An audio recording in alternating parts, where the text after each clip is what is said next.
Que Deus abençoe a sua vida, que Deus abençoe esse dia. Vamos ler mais 3 capítulos do livro de Isaías. Nós já estamos caminhando para o final desse que é um segundo maior livro aqui do Velho Testamento. Então nós vamos caminhar com ele. Isaías é um dos profetas maiores, o maior livro aí entre os profetas, e é um livro que nós aprendemos muito. Capítulo 55 de Isaías é um convite aos sedentos. Qual é o propósito desse capítulo? O propósito é convidar todos a receberem a graça de Deus e viverem de acordo com seus caminhos. O capítulo 55, ele começa com um convite universal para todos, famintos, para todos os sedentos, e diz assim: venham, todos vocês que estão com sede, venham às águas, e vocês que não possuem dinheiro algum, venham, comprem e comam. Venham, comprem vinho e leite, sem dinheiro e sem custo. O que nós temos aqui é Deus exortando agora, do verso 6 ao 7, Deus exorta seu povo a buscá-lo enquanto ele está perto e abandonar os seus caminhos ímpios. Isso é interessante. Então, assim, olha, verso 6 e 7, busque o Senhor enquanto é possível achá-lo, clame por ele enquanto está perto. Eu gosto muito do verso 6, eu gosto de ensinar aqui. Busque o Senhor enquanto é possível achá-lo. O que a Bíblia trabalha? A Bíblia trabalha com um tempo onde as pessoas vão tentar buscar Deus, mas não encontrarão. Então a Bíblia trabalha para nos ensinar que nós temos uma janela de oportunidades. Se nós deixamos essa oportunidade passar, vai chegar dias que nós vamos buscar, mas o Senhor não vai ser encontrado.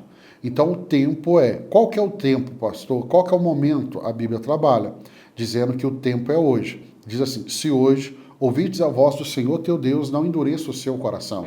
Então muitas vezes as pessoas pensam assim: não, depois eu vou buscar Deus. Não, quando eu ficar mais velho, aí eu vou servir ao Senhor. Deixa eu aproveitar minha vida primeiro. Mas a certeza que nós temos é o que o próprio Jesus disse, assim: tolo, amanhã pedirei a sua alma. Então, nós não temos essa certeza que daqui a 10 anos nós vamos ter a oportunidade que estamos tendo hoje.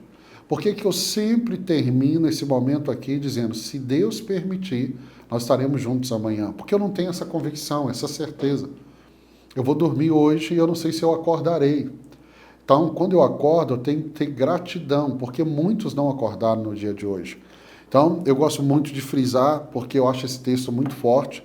O verso 8 e 9, o Senhor destaca que os seus pensamentos e caminhos são muito mais elevados que os dos homens. Então isso fica claro não só aqui em Isaías, mas em toda a palavra de Deus. Então vamos lá, verso 10 até o 13, o capítulo 55 vai terminar com a promessa de que a palavra de Deus nunca volta vazia, nunca volta vazia, mas sempre cumpre os seus propósitos, trazendo alegria e paz. Esse é um texto também que nós usamos muito, repetimos ele muito, ou seja, é a certeza que temos. A palavra de Deus, essa palavra que você está lendo, ela não volta vazia. Tenha convicção que essa leitura que você está fazendo da Bíblia vai gerar uma transformação na sua vida como você nunca experimentou. Vamos para o capítulo 56. Capítulo 56, ele fala da salvação para os gentios. Então, o propósito é exortar a justiça e a inclusão de todos os povos na adoração a Deus. Pastor, o senhor falou sobre salvação para os gentios. Quem são os gentios? Gentios são todos aqueles que não são judeus.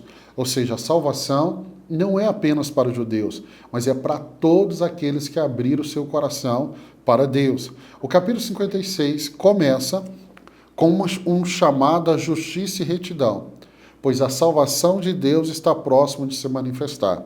Então, olha, assim diz o Senhor: mantenham a justiça e pratiquem o que é direito, pois a minha salvação está perto, e logo será revelado a minha retidão. Feliz aquele que age assim, o homem que nisso permanece firme, observando o sábado para não profaná-lo e vigiando sua mão para não cometer nenhum mal. Então nós vemos aqui um chamado à justiça e esse alerta, a salvação, ela está mais próxima. Eu gosto muito de uma expressão que Paulo usa nas suas cartas, que ele diz assim, a salvação, ela está mais perto do que teve ontem. Então no dia de hoje, nós temos essa oportunidade. Verso 3 até o verso 8, o Senhor promete bênçãos aos eunucos e estrangeiros que se apegam à sua aliança, garantindo que terão um lugar na casa de Deus e um nome eterno. Então, quando você vê o capítulo 56, Isaías falando da salvação dos gentios, você poderia pensar assim, então lá no Novo Testamento, quando a pregação começar para os gentios, os judeus não vão ter dificuldade de aceitar isso, mas parece que eles tiraram o capítulo 56. Um exemplo tão forte é o apóstolo Pedro.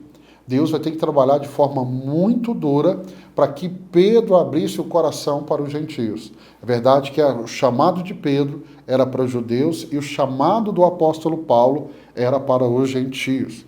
Então vamos lá, do verso 9 até o verso 12, quando esse capítulo termina, aqui nós vemos a inclusão,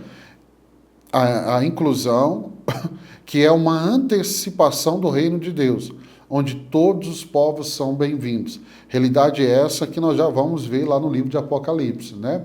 Pessoas de todas as tribos, línguas e nações. O capítulo termina com uma denúncia contra os líderes corruptos de Israel, que são comparados a cães mudos e pastores egoístas.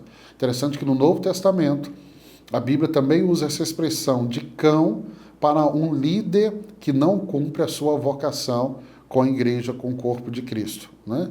Então, Isaías 56, olha o verso 7, diz assim, também os levarei ao meu santo monte e os festejarei na minha casa de oração. Os seus holocaustos e os seus sacrifícios serão aceitos sobre o meu altar, porque a minha casa será chamada casa de oração para todos os povos.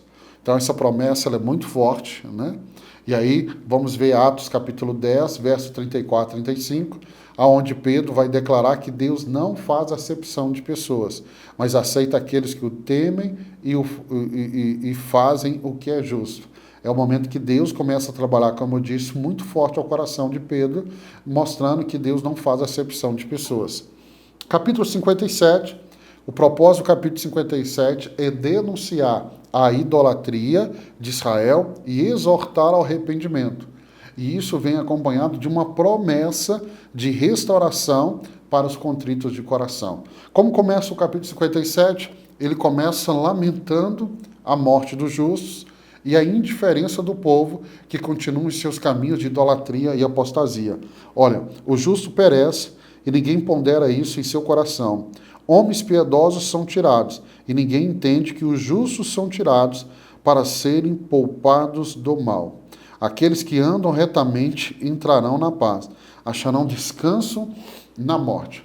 Então, você percebe que aqui no Velho Testamento, Deus já vem trabalhando sobre essa questão da morte e mostrando que a morte do justo, ela tem um peso? Tem. Por quê? É menos um justo na terra, alguém que estava fazendo a diferença. Mas quando ligamos ao Novo Testamento, né, aquele que é justo é aquele que tem Cristo Jesus na sua vida, esse é aquele que tem certeza da vida eterna. Então a morte é apenas o último inimigo a ser vencido, e nós o venceremos porque Cristo o venceu. Do verso 3 até o verso 13, o profeta denuncia a idolatria desfreada de Israel, comparando a uma infidelidade conjugal. Essa comparação é muito importante, porque Deus compara a idolatria como um adultério.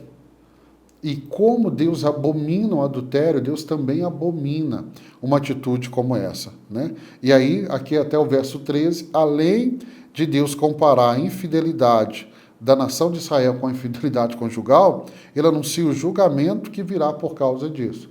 E o julgamento nós sabemos que foi o cativeiro da Babilônia, que foi tão traumático que depois desse cativeiro, você não vê registro bíblico de Israel voltar à idolatria. Ou seja, a disciplina de Deus funcionou.